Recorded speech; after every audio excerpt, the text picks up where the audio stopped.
नमस्कार, आप देख रहे हैं न्यूज नेशन और मैं हूं आपके साथ चिराग सुखीजा। हमने हर मैच में भारत की प्लेइंग 11 देखी है।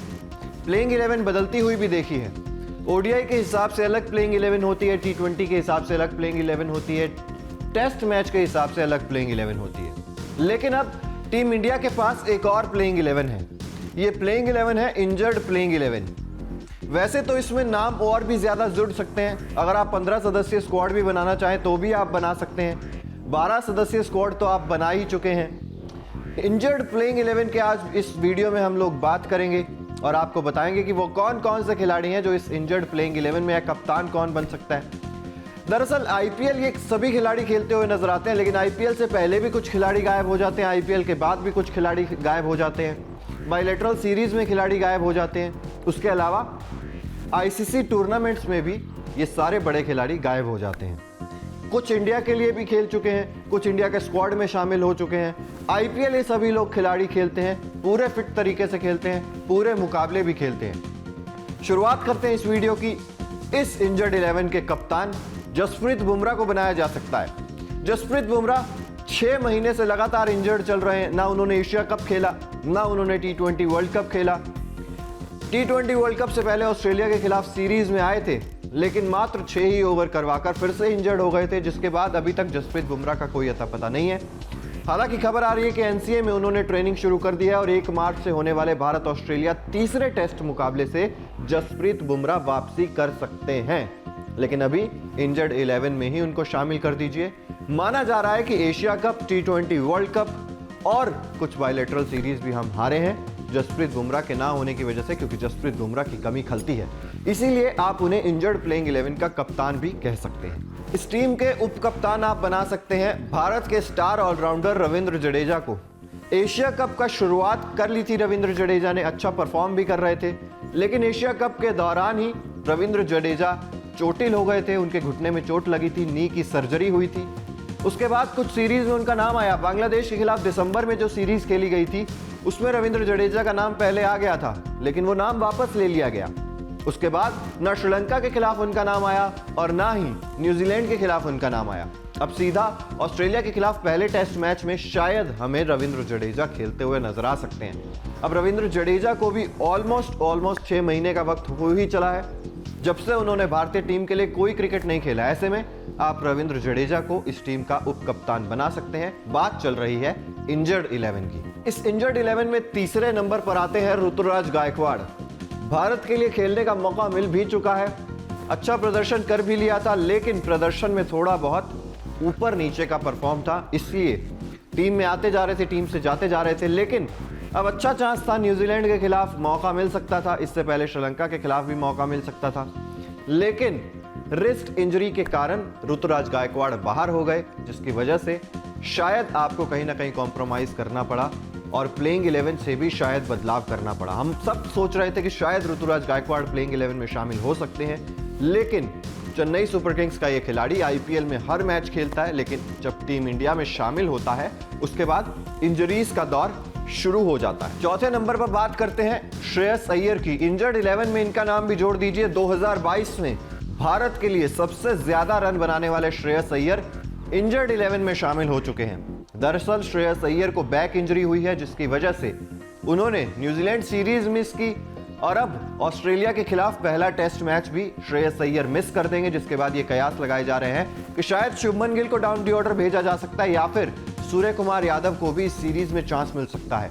ऐसे में श्रेयस अय्यर का ना होना टीम इंडिया के लिए बहुत बड़ा नुकसान साबित होता है और हम शायद बॉर्डर गावस्कर ट्रॉफी, जो इंडिया ऑस्ट्रेलिया के बीच 4 मैचों की टेस्ट सीरीज खेली जाएगी, इसमें भी श्रेयस अय्यर की कमी हमें खल सकती है। इंजर्ड 11 में श्रेयस अय्यर शामिल हो गए। अब बात कर लेते हैं गेंदबाजों की। आधा दर्जन से ज्यादा गेंदबाज, तेज गेंदबाजों की मैं बात कर रहा हूं, आधा दर्जन से ज्यादा तेज गेंदबाज इंजर्ड 11 में शामिल हो चुके हैं।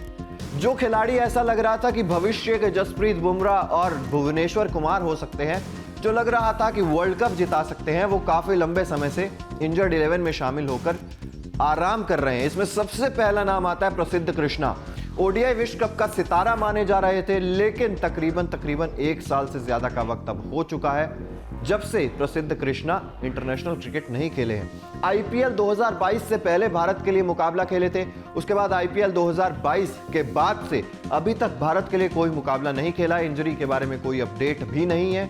आप कह सकते हैं कि प्रसिद्ध कृष्णा इस इंजर्ड 11 के सबसे बड़े खिलाड़ी हैं जो इसमें परमानेंट विकेट हासिल कर चुके हैं। इंडियन टीम में 1 साल पहले मौका मिला था, उसके बाद अब से इंजर्ड 11 में ही शामिल हैं।